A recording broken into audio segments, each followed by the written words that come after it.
Hey everyone, and welcome back to my Balancing Nutrition channel. So today we're diving into a question that plagues many health journeys.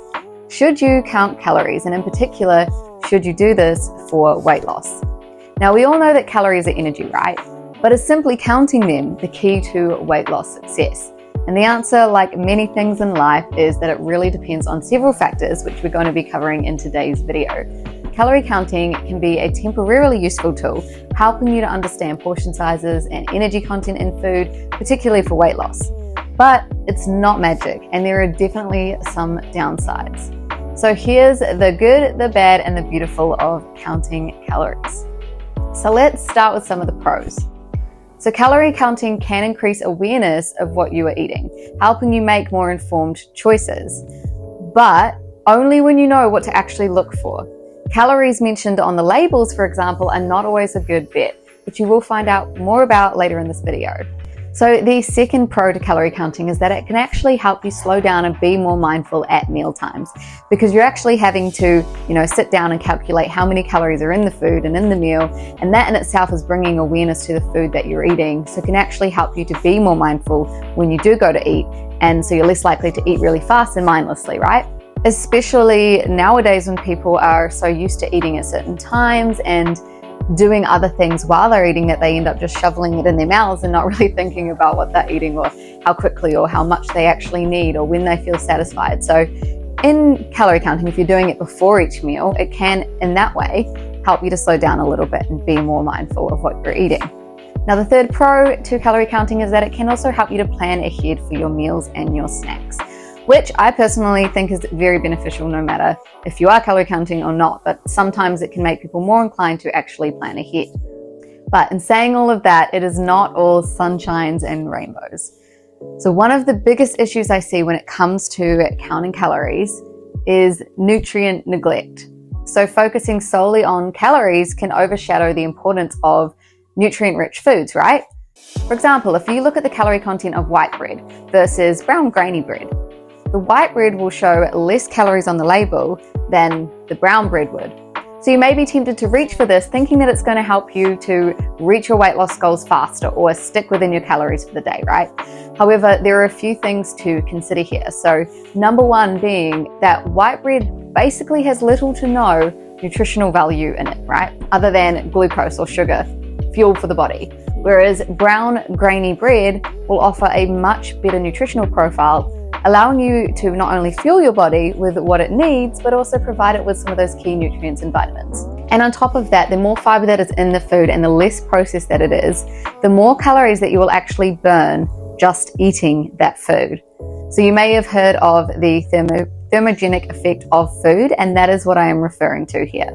So simply put, if you consume a piece of white bread that is 100 calories, your body will essentially hold on to all of those calories or majority of them or energy, right? Because it's already so processed, it doesn't take your body so much at all to actually break it down.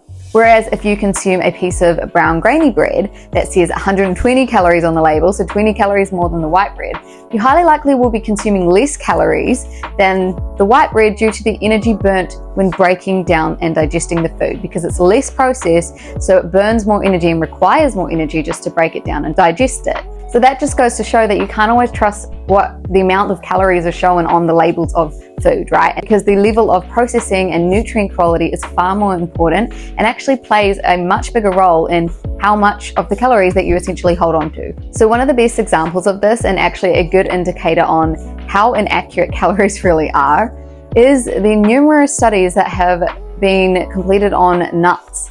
So there have been many studies showing how nuts can actually contribute or accelerate weight loss, alongside other studies showing that despite having or eating over your daily calorie amounts, they don't always lead to weight gain.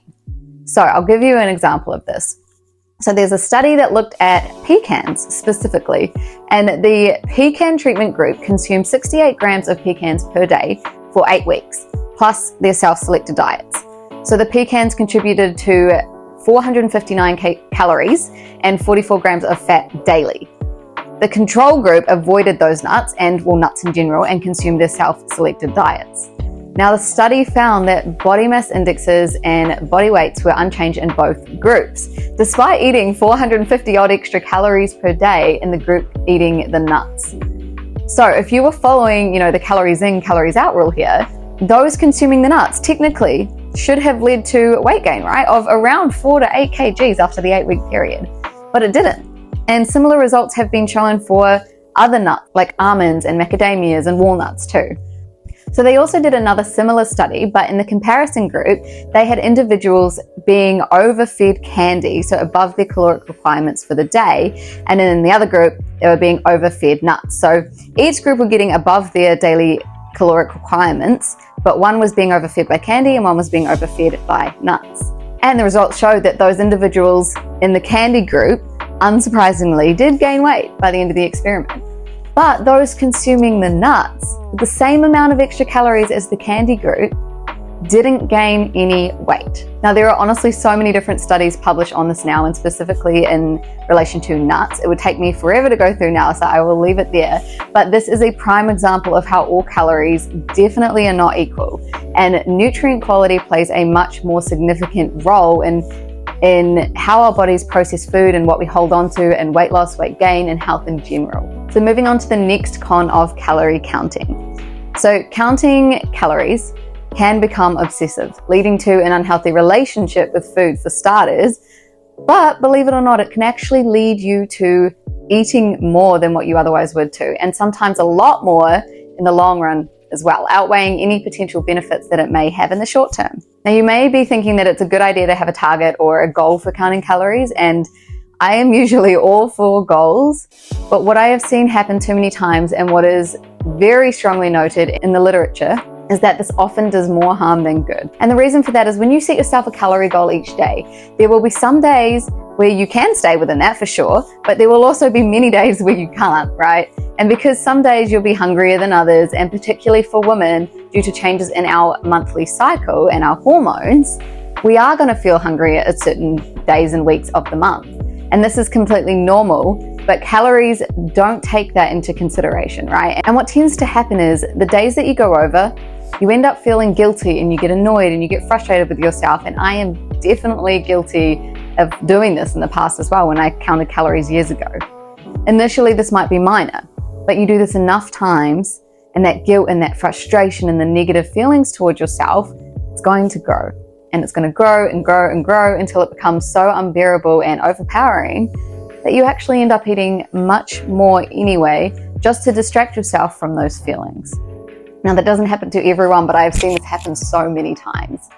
And you may have also heard of, the what the hell effect, where your mind goes, well, I've already gone over my calories for the day, so what the hell? I'm going to keep eating because I've already failed anyway, right? You've set yourself that goal, you haven't reached it, or you've gone outside of that, so you feel like a failure. And that makes you go, what the hell? Screw it, I'm just going to keep eating whatever I want anyway, completely disregarding your body's hunger and satiety cues. And that generally leads to feeling a lot worse after the fact as well, right? So although you may think that it's beneficial or helpful tracking them to keep you in check and accountable, it more often than not turns into something that just reinforces feelings of failure, and like you don't have what it takes to stick to it or to lose fat or whatever the goal is in mind, right? There's so many reasons that you can come up with as to why you can't, and it's usually negative feelings about yourself, thinking that you're not good enough. Now, on another note, or another con to calorie counting, is that restricting calories and yo-yo dieting can actually have the opposite effect again to what you may be expecting. So it can slow your metabolism down to a point where it actually makes it very difficult for you to lose weight, and can also be extremely hard to get it back to a place where you can lose weight again, where it's functioning properly at the normal speed. And the more times that you diet and you restrict your calories, especially for those going on really low calorie diets, the more severe the damage is to your metabolism. And in some people, it can take over 6 months, even 12 months, to get your metabolism back to a place where you're actually able to lose weight.